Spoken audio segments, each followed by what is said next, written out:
Halo teman-teman, selamat bertemu kembali bersama saya di channel ini, channel Agus LPG2. Saya berharap saya dapat menemui kalian dalam keadaan sehat, dimurahkan rezekinya, sukses dalam segala hal, baik itu dalam pekerjaan, dalam usaha kalian, dalam pendidikan, apapun yang kalian upayakan, berhasil. Nah, teman-teman dan sahabat-sahabat semua, di depan saya ada tiga pohon dengan ID yang sama tetapi dengan ukuran yang berbeda. Nah, seperti yang kalian lihat, satu ini sudah ada benderanya yang tentunya sudah disekolahkan di PAMNAS. Nah, sebagai bahan acuan kita untuk semangat mengerjakan bonsai, kita harus menyekolahkan bonsai kita ke ajang yang satu ini. Kenapa saya memperlihatkan kepada kalian ketiga dari ukuran ini? Nah, ini sebagai rujukan kepada kalian bahwa sebagai pebonsai, terutama pebonsai pemula, hal yang paling efektif dilakukan adalah membuat bonsai dengan ukuran-ukuran yang saya tunjukkan kepada kalian. Nah, ada tiga yang saya rujuk kepada kalian, yaitu yang pertama di paling kanan saya ini ya. Ini adalah bonsai dengan ukuran situ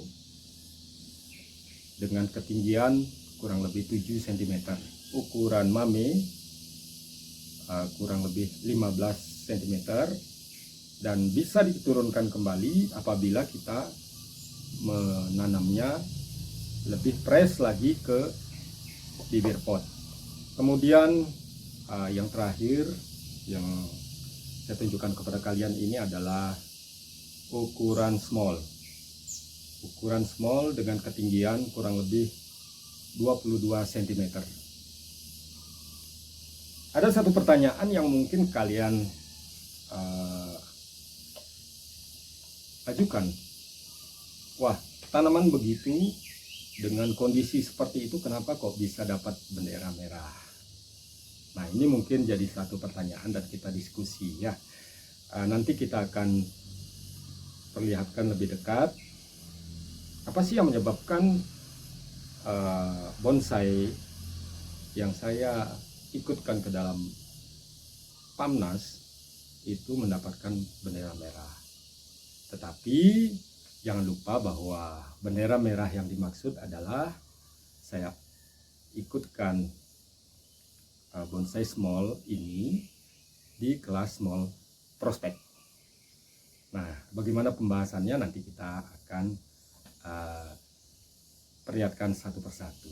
Baiklah teman-teman, kita mulai dari bonsai yang paling kecil, yaitu bonsai dengan ukuran situ, dimana kalau kita berpikir bahwa bahan yang mungkin saja hampir terbuang karena seolah-olah tidak memiliki bentuk dari bonggolnya yang tidak memiliki batang, ternyata bisa kita gunakan sebagai bonsai dengan ukuran situ seperti ini.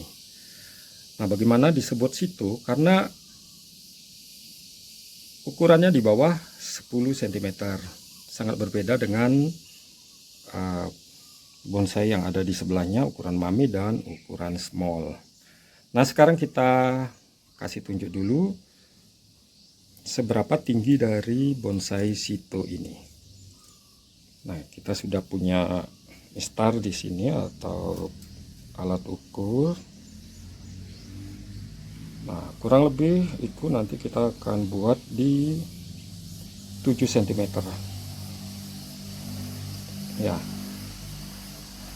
Jadi sebenarnya bonsai dengan ukuran ini sangat rekomendasi untuk kalian pemula bisa membuat dan berkarya bonsai seperti ini. Silakan dicoba, Anda pasti bisa. Nah, kemudian yang kedua ini adalah bonsai dengan ukuran mame Nah, seperti saya katakan, ini masih kebesaran pot dan ditempatkan sedikit agak tinggi, jadi masih bisa kita turunkan beberapa senti lagi untuk mencapai di bawah 15 cm. Tapi sekarang kita ukur dulu berapa kira-kira ketinggian daripada bonsai ini. Nah, kita ukur dari bibir pot, kemudian kita lihat sampai di, nah ini sudah ngepres banget, ini di 15, tetapi kita bisa turunkan ke 14 atau 15 cm. Nah, ini sama aja, bahan bonsai yang seolah-olah tidak kita pergunakan atau kita acuhkan, ternyata masih bisa juga kita buat dalam ukuran bonsai yang kecil. Nah, sekarang kita beralih ke bonsai yang saya ikutkan dalam ajang PAMNAS dan mendapatkan bendera merah. Nah, seperti yang kalian lihat, mungkin saja kalian bertanya, wah, kriterianya masuknya di mana? Dan saya pun terkadang juga masih merasa kurang puas. Karena apa? Karena bonsai yang saya miliki itu belum ada bonsai yang benar-benar kelas tarung. Ya, kalau kita lihat dari segi naturalis mungkin masuk banget ya, karena dengan ukuran sekian, kemudian apabila kita mulai mengepres daripada percabangan dan perantingan, bonsai ini akan semakin mengecil dan semakin merapat, akan terkesan seperti pohon besar. Tetapi kita tidak memungkiri bahwa yang diminati saat ini adalah bonsai-bonsai cebol atau bonsai-bonsai bogel yang memiliki struktur yang benar-benar rapat padat, seolah-olah ya orang bogel gitu, orang cebol. Nah, kalau kita lihat bonsai yang seperti ini, kita lihat dan membandingkan dengan manusia, ini seperti, ya kalau kita bisa bicara, mungkin saja ini adalah orang dengan body element. Ya, ramping, tidak terlalu gemuk, tidak terlalu kurus, tetapi padat. Ya, begitu kira-kira. Tetapi kalau yang menjadi tren sekarang adalah bogel. Ya, kita tidak memungkiri itu karena saat ini bonsai seperti itulah yang menjadi tren dan harganya pun sangat mahal. Ya, apabila kita perjualbelikan, dan itu yang paling laku tentunya. Nah, sekarang kita tidak mengejar itu saja. Ya, sebagai seorang pemula, saya yang baru 2 tahun bergelut di bonsai dan tidak malu-malu untuk membawa bonsai dari karya saya sendiri ke PAMNAS dengan keadaan seperti ini, ya berarti kita setelah diakui kita bisa berkarya bonsai. Untuk ke depan, kemungkinan apabila kita membuat bonsai tarung, kita tidak bisa berdiri sendiri, kecuali kita sudah bertani cukup lama. Jadi yang kita lakukan adalah mengkonsumsi atau membeli bahan atau bakalan yang layak untuk ditarungkan atau kita turunkan di PAMNAS. Jadi ini hanya sebagai Ya, ini hanya sebagai batasan bahwa kita sudah bisa mengaryakan sebuah bonsai. Kondisi dari akar, kemudian cabang 1, cabang 2, kemudian back, cabang berikutnya sampai ke mahkota, itu sudah terisi. Walaupun belum sempurna keseluruhan. Tetapi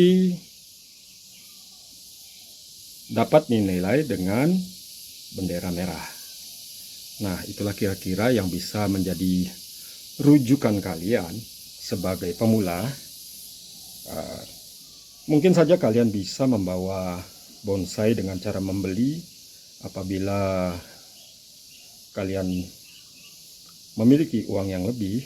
Jadi kalian bisa memiliki bendera di ajang manapun apabila kalian membeli bahan atau barang yang sudah jadi, kemudian kalian ikutkan dalam PAPNAS. Tetapi alangkah lebih sempurnanya apabila kalian bisa berkarya dulu, kemudian suatu saat kalian membeli bahan-bahan yang sudah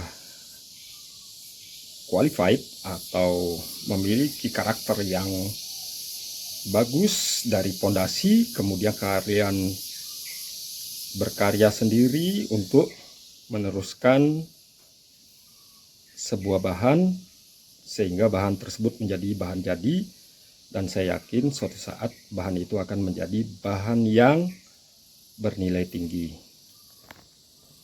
Nah, teman-teman, itu tadi sedikit pembahasan dari beberapa bahan yang saya perlihatkan kepada kalian, dan apapun yang saya sampaikan semoga kalian bisa menyerapnya, kemudian kalian lakoni dalam kegiatan kalian sehari-hari untuk berkarya bonsai. Jadi jangan putus semangat walaupun kita belum sampai ke tahap yang tinggi, karena di luar sana masih banyak orang-orang yang memiliki daya dan kemampuan yang lebih, baik itu kemampuan secara pemikiran, secara finansial, dan lain sebagainya. Itu banyak banget ya, tetapi kita harus semangat, kita pasti bisa, dan tetap kita berkarya bonsai. Apabila kita berkarya dengan sungguh-sungguh, suatu saat apa yang kita usahakan itu tidak akan mengkhianati hasilnya. Sampai bertemu kembali di kesempatan-kesempatan yang lain. Salam.